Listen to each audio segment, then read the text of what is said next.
మీ పేరు? శ్రీనివాసరావు. ఏం చేస్తుంటారు? జర్నలిస్ట్. ఎలా ఉండిపోతుందంటారు ఈసారి? ఎన్డీఏ ఒకవైపు, వైసీపీ ఒకవైపు. అది మనం చెప్పలేని ప్రస్తుతానికి రకరకాల నా అభిప్రాయం నాలా ఉంటుంది, ప్రజల వేరే వాళ్ళ అభిప్రాయం వేరేలా ఉంటుంది, ఎవరి అభిప్రాయం అలా ఉంటుంది. మరి చెప్పలేము అది ఎలా ఉంటుంది అనేది. కాకపోతే అంత ఈజీగా కాదు ఎవరికైనా. ఈసారి ప్రతి ఒక్కరికి ఎవరికైనా సరే చాలా గట్టిగా ఉంటుంది, గట్టిగా ఉంటుంది ఎలక్షన్. ఎలక్షన్లోకి వెళ్ళటం అనేది కొంచెం గట్టిగానే ఉంటుంది. ఇక్కడ ఎంపీగా గెలిచే అవకాశం మ్యాక్సిమం ఎవరికి ఉంటుంది? తెలుగుదేశం అని అనుకుంటున్నాను. శ్రీభరత్ గారు కొంచెం బాగుంది ఆయన గెలుస్తారు. ఎందుకంటే లాస్ట్ టైం కూడా ఆయన గెలిచినట్టే. ఒక 2000 ఓట్లతో ఓటమి అంటే ఎంపీలో ఓటమి కాదు, అప్పుడే ఓడిపోయాడు ఆయన. సరే ఈసారి గెలుస్తారని అనుకుంటున్నారు, అది నా అభిప్రాయం. అంటే జనసేన, టీడీపీ, బీజేపీ కూటమిగా రాబోతూ ఉన్నాయి కదా, మీ ప్రాంతంలో ఎలా ఉండబోతుంది అంటారు? అంటే కూటమైనా కావచ్చు, ఇంకోటమైనా కావచ్చు. వ్యక్తిగతంగా కొంచెం ఆయనకి మంచి పేరు ఉన్నది, ఒక సంస్థ ఉన్నది, చాలామంది విద్యార్థులు చదువుకుంటున్నారు, మంచి భవిష్యత్తు ఉన్నది. అందరికీ ఎవరైనా ఏమైనా వెళ్ళితే చేయగలుగుతారు అన్నీ. దాని మీద ఆయన గెలుస్తాడని అనుకుంటున్నాను. ఒకవేళ ఆయన గెలిస్తే మీ ప్రాంతాన్ని డెవలప్మెంట్ దిశగా తీసుకెళ్తారని భావిస్తున్నారు? తీసుకెళ్ళచ్చు. ఆయన ఎవరు వెళ్ళినా దగ్గర కూర్చొని ఆదరించి మాట్లాడే అవకాశం ఆయన ఉంది. కానీ యాక్సెస్ ఆయన కలిసే అవకాశం అందరికీ ఉంటుంది. మామూలుగా ఈ రోజులు ఎవరికైనా కలాలంటే ఎమ్మెల్యే కలాలనుకుంటే ముందు పీఎల్ని కలిస్తే కానీ ఒక ఎమ్మెల్యేని కలలేము. సో ఆయన ఎంపీ కాకపోయినా ఎంపీ అయినా సరే ఈజీగా కలవచ్చు. అలాగే తూర్పు నియోజకవర్గం ఎల్లపూడి బాబు గారు ఉన్నారు, ఆయన 24 గంటలు ప్రజల ముందు ఉంటారు. ఆయన కలాలనుకుంటే ఎవరు అవసరం లేదు, మా డైరెక్ట్గా వెళ్ళిపోతే ఏంటని చెప్పి వెంటనే సమస్యని సాల్వ్ చేయగలుగుతారు. ఆయన మామూలుగా వేరే అమ్మాయిని కలాలనుకోండి, పిఎన్ కలాలా, ఆయన చెల్లాలి, వాళ్ళ గన్మెన్లు వెళ్ళాలి, ఇంత చెప్తే కానీ ఆయన కలలేవు. వీళ్ళంతా ఎలక్షన్లో ముందుకు తీసుకొస్తారు తప్ప ఆఫ్టర్ ఎలక్షన్ ఎవరు కనిపించరు అనమాట.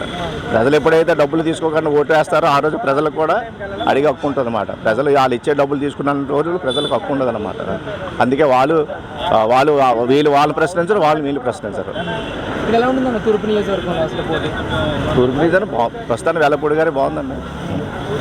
అంటే మీ ప్రాంతానికి కూడా రాజధాని తీసుకొస్తామని చెప్తా ఉన్నారు.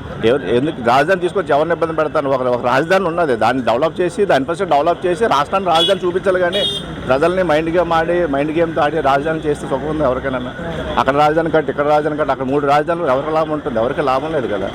అలా ప్రతి ఇండియాలో అందరూ అలాగే 3 రాజధానులు కట్టుకుంటే డెవలప్మెంట్ ఎక్కడ అవుతుంది కదా. ఆల్రెడీ ఇన్ఫ్రాస్ట్రక్చర్ డెవలప్ అయినది. ఆయన తప్పు చేశాడు, ఒప్పు చేశాడు, దాన్ని ముందు తీసుకెళ్ళి కట్టి రాష్ట్రానికి రాజధానిని తీసుకురావాలి. మన రాజధాని లేకుండా చేసేసి ఈరోజు రాజధాని కడతానంటే ఎవరు నమ్ముతారు? ఎవరి కోసం? ఎవరు నమ్మే పరిస్థితి లేదు. ఎలా అనిపించింది అసలు ఈరోజు మీ విశాఖపట్నం పార్లమెంటు పరిధిలో శ్రీభరత్ గారు ఒకవైపు, బొత్స ఝాన్సీ గారు ఒకవైపు నిలబడ్డారు కదా, మీకున్న ఈ జర్నలిజం అభిప్రాయం ప్రకారం ఎలా ఉండబోతుందంటారు ఈసారి? ఇక్కడ ఇద్దరికి టైట్గా ఉంటుంది. అయితే భర్త గారికి కొంచెం బాగుండేటట్టు ఉన్నది. ఎందుకంటే ఝాన్సీ గారు ఇక్కడ కాదు కదా, విజయనగరం జిల్లానే, భర్త గారు లోకల్, అందుకని ఆయనకి బాగుంటుందేమో అనుకుంటున్నాను. అంటే ఇప్పటికే మీ ప్రాంతంలో విశాఖపట్నం స్టీల్ ప్లాంట్ ప్రైవేటీకరణ సమస్య కానీ, అలాగే రైల్వే జోన్ ఇప్పటివరకు కూడా పెట్టలేని పరిస్థితి కూడా మనం చూస్తూ ఉన్నాం. మరి శ్రీభరత్ గారు గెలిస్తే ఎంతవరకు దాన్ని తీసుకొచ్చే అవకాశం ఉందంటారు? తీసుకొస్తానని అంటున్నారు. మరి ఇంతకుముందు వీళ్ళు వైసీపీ నుంచి వీళ్ళు అప్పుడు చేసినప్పుడు వీళ్ళు అలాగని చెప్పారు, మరి వాళ్ళు ఏం చేయలేదు. సో వీళ్ళు చేస్తారని అంటున్నారు. అది మనకి ఇప్పుడు తెలియదు కదా, వచ్చిన తర్వాత చేస్తారా చేయరా అప్పుడు తెలుస్తుంది మనకి.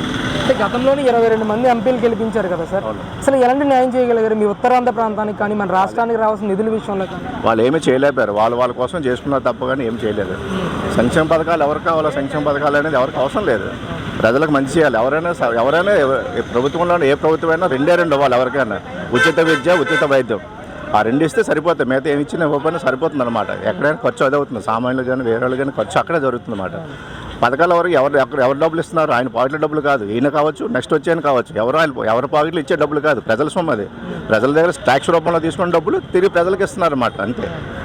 అసలు మీ ఉత్తరాంధ్ర ప్రాంతంలో ఎలాంటి డెవలప్మెంట్ జరిగిందండి 5 సంవత్సరాల కాలం? ఉత్తరాంధ్ర కాలంలో డెవలప్మెంట్ జరగలేదు. 5 సంవత్సరాలు డెవలప్మెంట్ లేదు రాష్ట్రంలో. ఉత్తరాంధ్ర కాదు, రాష్ట్రంలో డెవలప్మెంట్ లేదు అసలు. చాలామంది నిరుద్యోగులు ఉన్నారు, ఇన్ఫ్రాస్ట్రక్చర్ లేదు, డెవలప్మెంట్ లేదు, ఉద్యోగులు ఏమీ లేవు కదా. దానిపై డెవలప్మెంట్ ఎక్కడైంది? రాష్ట్రం ఏం లేదు. అంటే మీ విశాఖపట్నంలోనే గ్లోబల్ సమ్మిట్ కూడా పెట్టారు. 13 లక్షల కోట్ల రూపాయలు మేము ఎంఓయూ చేసుకున్నాం అని చెప్పేసి మాట్లాడారు. దాదాపుగా చాలామందికి ఉద్యోగ అవకాశాలు కూడా కల్పించే అవకాశం మేము కల్పించామని అంటూ ఉన్నారు. ఏంటి అసలు ఏం చెప్తారు? జాయిన్ అంటే ఎవరైనా చూపించలేదు కదా, పలానా నేను జాయిన్ చేశానని చెప్పి అక్కడ ఎంఓయూ చూశారు. ఎంఓయూ నేను చూపిస్తాను చాలా రాసి, కానీ నేను ఎంఓయూ చేశాను, ఎంతమంది మా ప్రభుత్వంలో ఉన్నమంది ఎంతమంది ఉద్యోగాలు చేస్తున్నారు, పలానా కంపెనీలు చేస్తున్నారు, పలానా కంపెనీ పలానా వచ్చిందని వాళ్ళు చెప్పలేపారు కదా. చేస్తారు, అది రాజకీయంగా జరుగుతుంటాయి ఎంఓయూలు అనేది, అంతే తప్ప ఉద్యోగాలు అయితే ఏమీ రాలేదు, ఎంఓయూలు అయితే ఏం లేదు. ఐటీ మినిస్టర్ గారు ఎంఓయూలు ఏం చేశారు? పచ్చల ప్యాకెట్లు, అప్పడాల ప్యాకెట్లు, ఆ కంపెనీలు అమ్మేవాళ్ళు కాదు కదా అది. ప్రతి వీధిలో కూడా ఉన్న అగరబత్తుల ప్యాకెట్ కంపెనీలను, అప్పడాల కంపెనీలు, పచ్చల కంపెనీలు, వాటిలో కూడా అమ్మేవాళ్ళు రాసి 16,000 కోట్లు 15,000 కోట్లు ఖర్చు పెట్టండి. ప్రజలు పిచ్చివాళ్ళు కాదు నమ్మడానికి. అసలు ఐటీ మినిస్టర్గా ఇక్కడ మీ ప్రాంతానికి సంబంధించిన గుడివాడ అమర్నాథ్ గారు పనిచేశారు. సో ఎలాంటి న్యాయం చేయగలిగారు అంటారు? ఆయన ఏం చేయలేపారు. ఆయన పబ్లిసిటీ వరకు ఆయన చేసుకున్నారు. ఆయన పబ్లిసిటీ ఆయన చేసుకున్నారు అంతే. అంటే గతంలో చంద్రబాబు నాయుడు గారు పాలన చూశారు కదా, ఆ టైంలో మీ ప్రాంతం ఏ విధంగా అభివృద్ధి ముందుకు తీసుకెళ్లారు? ఇప్పుడు పరిస్థితి ఏంటండి? అప్పటి వరకు బాగున్నదండి. ఈ గవర్నమెంట్ వచ్చిన తర్వాత డెవలప్మెంట్ అనేది ఈ గవర్నమెంట్లో జరగలేదండి. ఏమైనా అభివృద్ధి అనేది లేదు. వేరే జరిగి ఉండొచ్చు, ఇంకోటి జరిగి ఉండొచ్చు, కానీ అభివృద్ధి అనేది జరగలేదన్నమాట ఈ ప్రభుత్వంలో. ఓవరాల్గా ఎలా అనిపించింది సార్ 4 సంవత్సరాల 10 నెలల పాలన జగన్మోహన్?